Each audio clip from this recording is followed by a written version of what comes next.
Chapter 7 Recreation. The black man's brain, his entire thinking process, must be systematically decontaminated. The pointless illusions upon which his whole life is based must be dismantled and replaced with other realities pertinent to his heritage and survival. Currently, he thrives on excitement to the excess, vicarious thrills, life gambles, risk, and challenging physical tournaments of all sorts. Imagine what the black man's life would be like without sports. What would he fill that time with? What kinds of activities would he select to redirect all his energy formerly thrust into gaming? A life without sports is a terrifying thought to black men. A game can be described as a timed series of physical maneuvers using recurring sets of motions and rules that can be exploited unexpectedly to reach the goal and or make the other player look inept. Every game is basically a challenge in dishonesty. A player must win by tricks, cunning, or diversion, with sneakiness being the major tool. The one who is able to execute these attributes the best is called the one with skill. Contrary to this description and definition, black men have been duped into thinking that recreational sports promote development of organization, fairness, endurance, cooperation, and responsibility. Sports are further defined as developing skills that will be needed throughout life in business and personal affairs. None of this is true. Additionally, sports and playing games diverts the black man's attention from more pressing matters and activities that he should be addressing. But sports are presented as such harmless fun.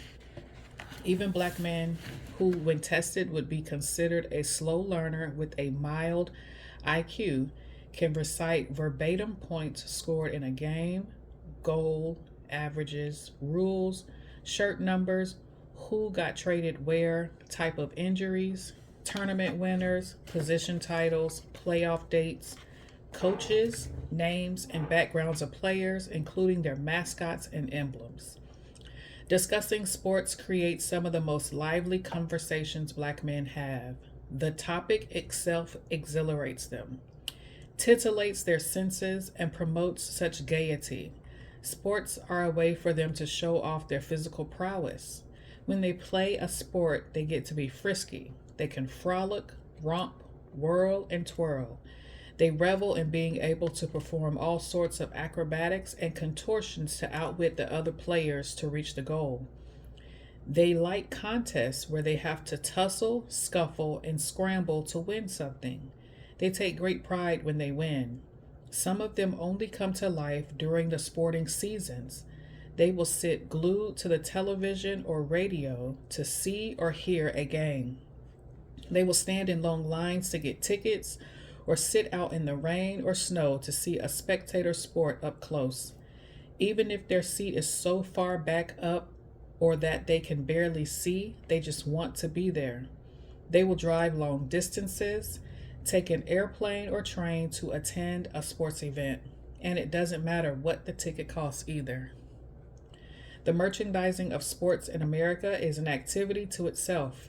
Hats, caps, t-shirts, sweatshirts, running suits, visors, flags, wrist and headbands, raincoats, license plates, posters, banners, and all sorts of memorabilia are made available to black men to advertise their allegiance to the team of their choice. This is part of the fun they associate with playing sports on the spectator level. They have also been known to fall out over their different views about a certain player, sport event, or team. They even kill each other over what they deem as an important point about a game. Associated with pre-game or post-game festivities is the drinking of alcoholic beverage and cursing and yelling as part of the excitement. Sometimes they become so enthralled with the sport that little else matters in their lives. Sports are a welcome topic just about everywhere. This distraction is started in early childhood when sports are used as a type of rite of passage. Endurance and proficiency at playing a sport, especially basketball or football, is just about a necessity for a black boy to gain acceptance and recognition in the neighborhood group consisting of his peers.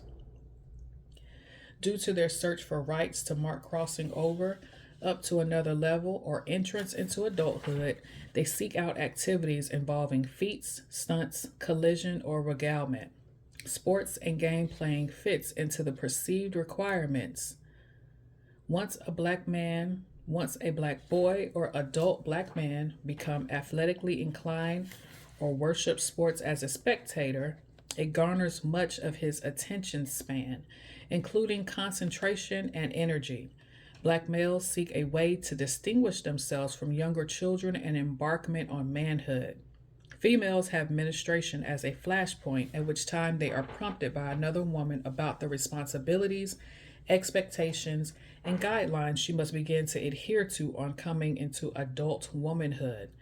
The show of blood signifies her potential to become a mother and take on even greater responsibilities in life and the world. Black males seek out a show of blood by placing themselves in a potentially dangerous combat zone on the playing field where, if he is not adept, he may be injured. If he is able to inflict injury, all the better. Even if he experiences an injury, he must shake it off, continue, and survive it. The major reason for ancient African rites of passage was to extricate the son from the mother. This disengagement took on great significance and honor. To survive such rites had a reveling and confidence building effect on the black boy. Sports in the black community are a replacement for these rites of passage and the resultant feelings of achievement of getting his energy from himself instead of his mother to survive. The study, learning, and memorizing of the rules of sports games is ongoing throughout his life in various circles. Their involvement remains paramount on various levels until the day they die. There continues to be much discussion about whether or not sports figures are representative or qualified to be male role models to black male youth. The aura of popularity and financial success surrounding sport figures makes playing sports a desirable job, which appears to only require physical agility and a unique ability to accomplish great feats, mostly involving a ball of some sort. They are supposed to represent fair play and sportsmanship, which are accepted as honorable traits in the sports industry and attributes which black men believe are transferable by playing sports or watching others to do so.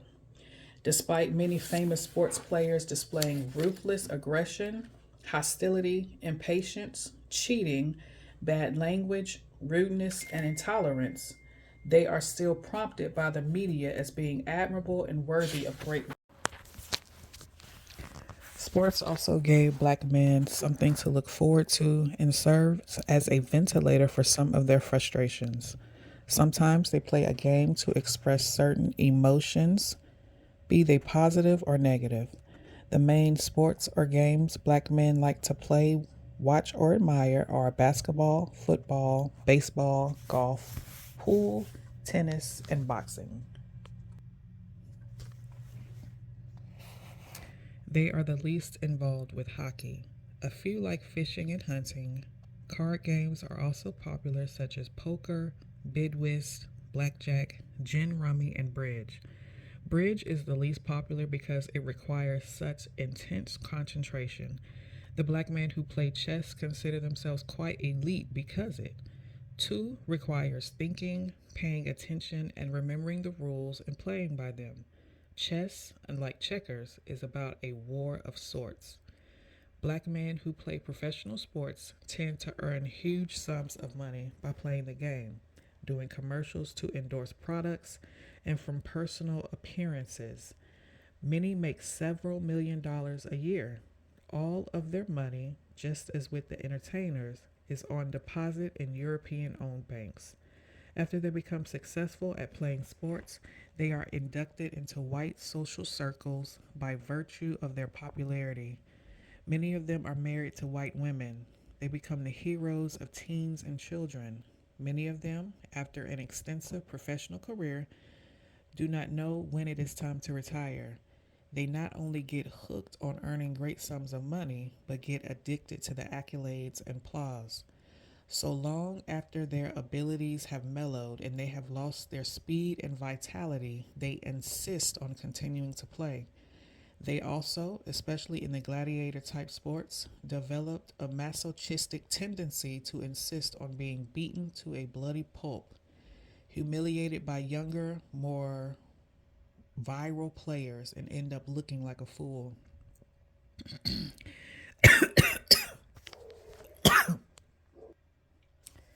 They become they become blind to any other potential they may have. It gets so deeply entwined into their lifestyles and personalities that they do not know how to bow out gracefully and transfer their energies from sports to another vocation to live normally and earn a regular living. These black men tend to mimic narcissistic trends, which require them to be constantly praised or admired for being special. This narcissism, if not perpetually endorsed by others, strangers included, becomes a personality defect because they only recognize two levels of self development. One is either champion or inferior. Since their perceived superiority is umbilical to their playing of sports, when the sport playing ends, they slump into depression of days and nights spent reliving their previous sport accomplishments. This behavior is also exhibited by men who have held high business appointments as chief executives or HNICs, as they are commonly called fondly.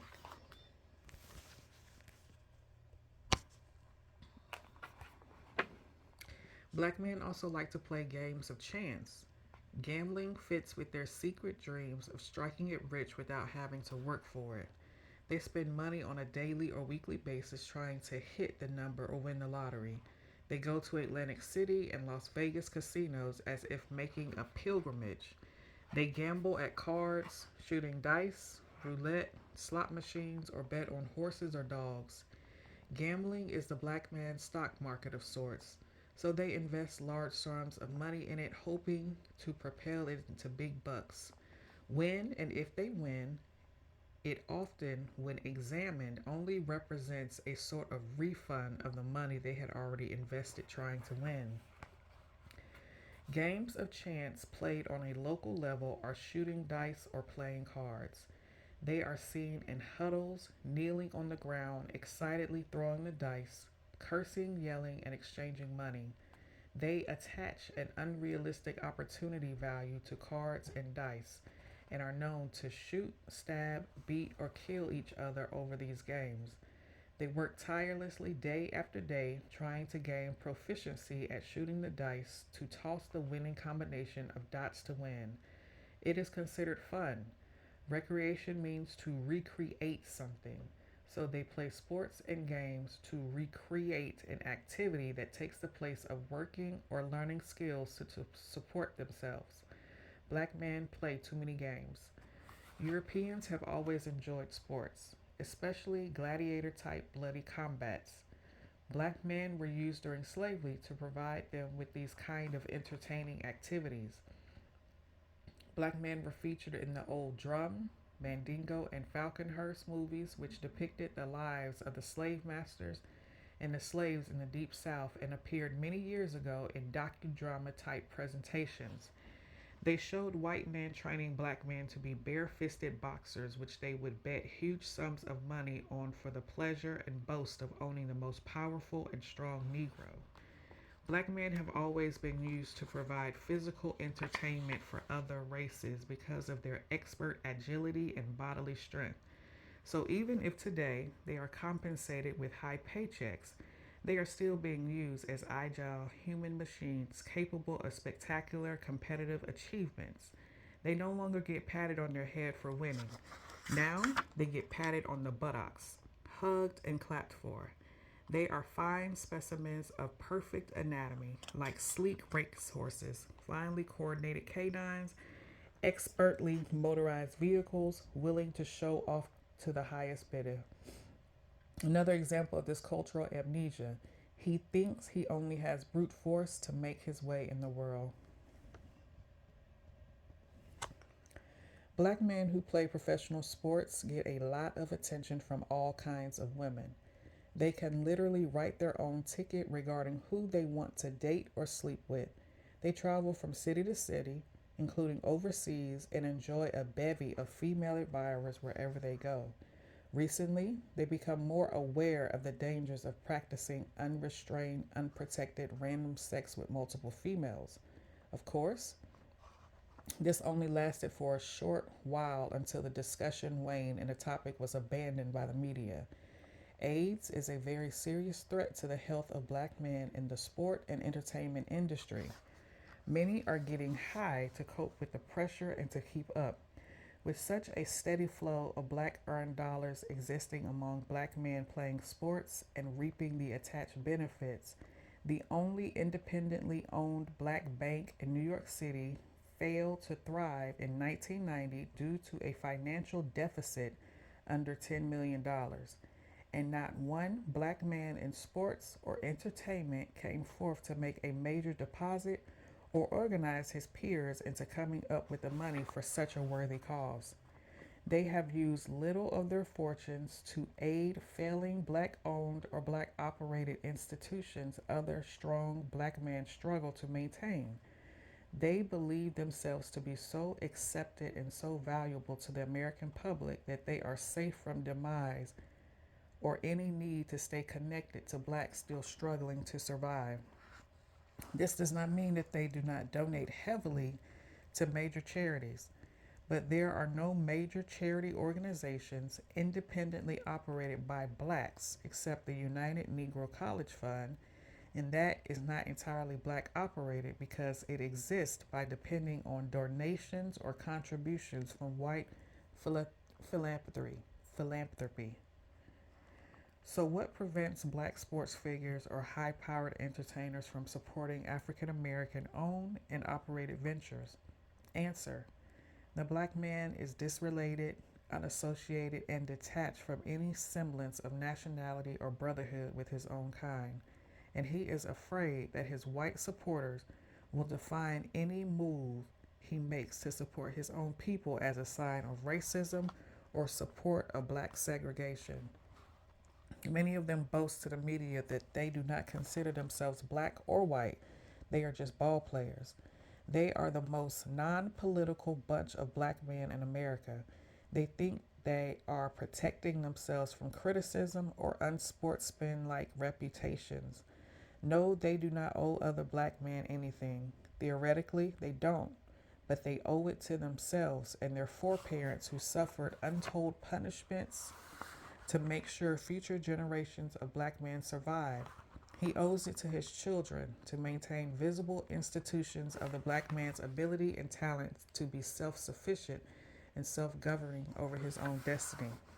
And he owes it to himself to acknowledge his own culture, heritage, and traditions because a man who denies his past afflictions and rejects contact with his own kind for the purpose of social approval and financial gain is soon erased from the memory of everyone he associates with. Just how many future generations of black men will have to look at 5,000-year-old pyramids and King Tut as the only proof of black men in history who produced great things independent of other nationalities? Every other nationality residing in America builds monument institutions or maintain annual traditions that continually link them to their proud past. This is not considered racist, nor is it considered unnecessary because of integration. They are maintained for their children's benefit and to provide them with a personal foundation of ideas from which they can continue to grow and progress with the rest of the world.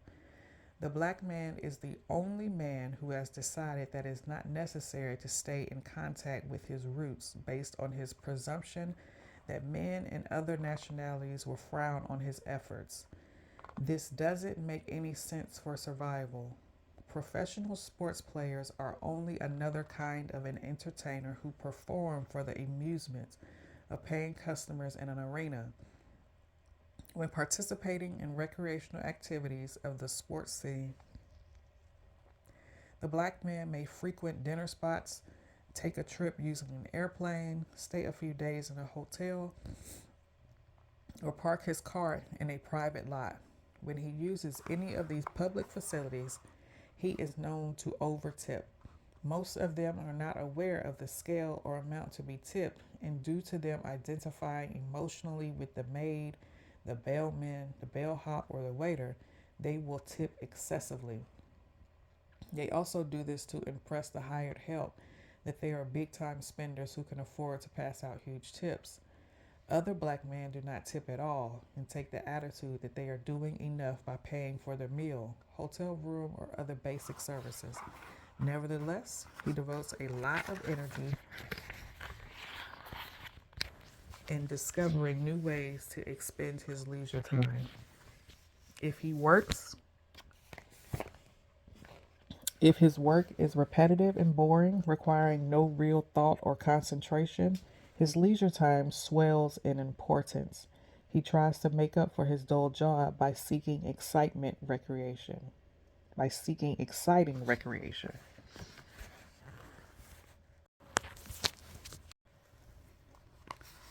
Television opened up a new field of entertainment for the black man, and he watched the Nat King Cole show in 1956.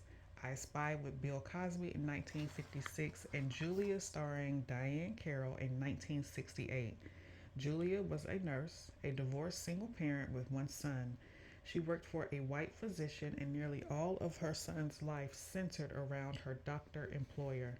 While this show was considered a massive social advancement by featuring a competent, attractive, and intelligent black female, Julia sent out the wrong message about black men. Her situation subliminally implied that black men messed up some kind of way and lost their women who were left behind to care for their children, and that the black father rarely, if ever, showed up to see his son. Entire segments were devoted to Julia trying to explain to Corey why he didn't have a father, or she was trying to fill the gap by seeking advice or aid from her doctor boss. This show set a theme by demonstrating the accomplishments of a single black woman who had her own apartment and job, who was raising her son comfortably and maintaining a fulfilled life without a black man in the home. The country was not ready to show scenes of the daily life of a regular black family on the entity was treated as if it was non existent. Bill Cosby on I Spy was a sort of detective flick which requires no comment. One has to see it to believe it. Nat Cole was the first black man to host a TV variety show, and he handled it with grace and dignity, and he was always dressed sharp. These days, the black man is seen on multiple TV shows in all kinds of roles. This too is considered advancement and inclusion in the showbiz industry. Black men were used to complain that they should be included in commercials about deodorant, mouthwash, toothpaste, soap, cosmetics, and other household products or machinery. However, the main commercials where black men are found are for beer with high alcohol content, liquor sales, soft drinks, sneakers, telephones, or cereals. Cable viewing is almost a norm in black homes, as is VCR usage. Other TV shows, such as The Cosby Show, filled with delightful characters, portrays a nicely operating African family, including grandparents. It's a good comedy, but there is never any doubt that it is the black wife who runs the house and has the final say about what goes on. Care is taken to make sure the Claire periodically gets Cliff told. This is always turned into a joke of some sort. The black father on the old Good Time series, John Amos, was a stronger male figure in the home, and it was clearly understood that James, and not Florida, was in charge of the family and the home. He was the final authority. Then today comes True Colors, a sitcom with a black man, husband, father, and a white wife and stepmother, including a white mother in law. This is a soft attempt to introduce interracial marriage by showing it as fun. Other black men are seen in crucial or supporting roles and they are glad to be working.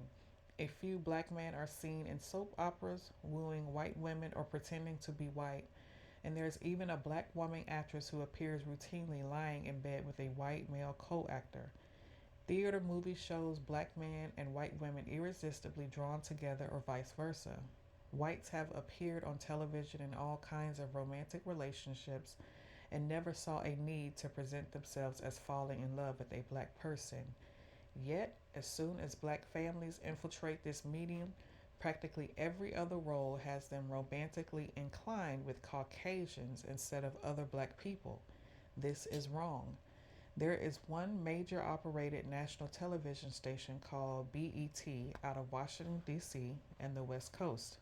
BET has several shows intellectually appealing to African Americans, and they have other shows which have no redeeming social value for blacks and are a waste of valuable airtime. BET does not have a lot of leeway on programming because they count almost entirely on white advertisers to buy commercial space to offer their products to select audience. A reliable, apparently conceivable looking role for black male actors is as a judge in a courtroom metering out justice. One of the most ridiculous parts is where black men are portrayed as police chiefs. This is a role where they loudly curse out loud and lambast other officers, always white males. They call them on the carpet and say all kinds of insulting things to them, and the white officers just take it away and say, "Yes, sir." The inferior looking white subordinates cover down, take their punishment, and leave with their tails tucked neatly between their tails. Not likely. Purportedly, this is supposedly to demonstrate a black man in a supervisory position making big decisions and talking really badly to white men. It is contrived and weak, but there are all sorts of spots in law enforcement departments that let other black men get off vicariously by letting off a little steam by seeing a black man talk to a white man the way they themselves have always wanted to do. The subliminary message is absorbed greedily, and black men seeing this type of scene enjoy watching one of their own kind put the white man in check. There's an entire new crop of black man actors invading Hollywood and New York, accepting all kinds of crazy parts just to break into industry. They repeatedly complain that white writers are not designing enough meaty or realistic parts for black actors. They should just try out for parts in their own black written and black directed films. But every time they want to do something, they seek out some white people who are already established doing it and try to squeeze in among them and benefit from what they have going. As much as African Americans frequent movie houses, they see every movie that hits the screen. There is only one African American owned and independent movie theater in the entire country, and it's located in California. Black men ought to operate a movie house in every city since blacks go to the movies often to mentally escape their lives for an hour. On a final note, black men who participate in games of sports and play and achieve acclaim as the winner always thank their mothers. They rarely thank their fathers for helping them accomplish anything. In this society, the mother is always referred to in an honorable situation, and the father, who the black man is separated from, is not mentioned. After thanking his mother, they thank Jesus God for their winnings.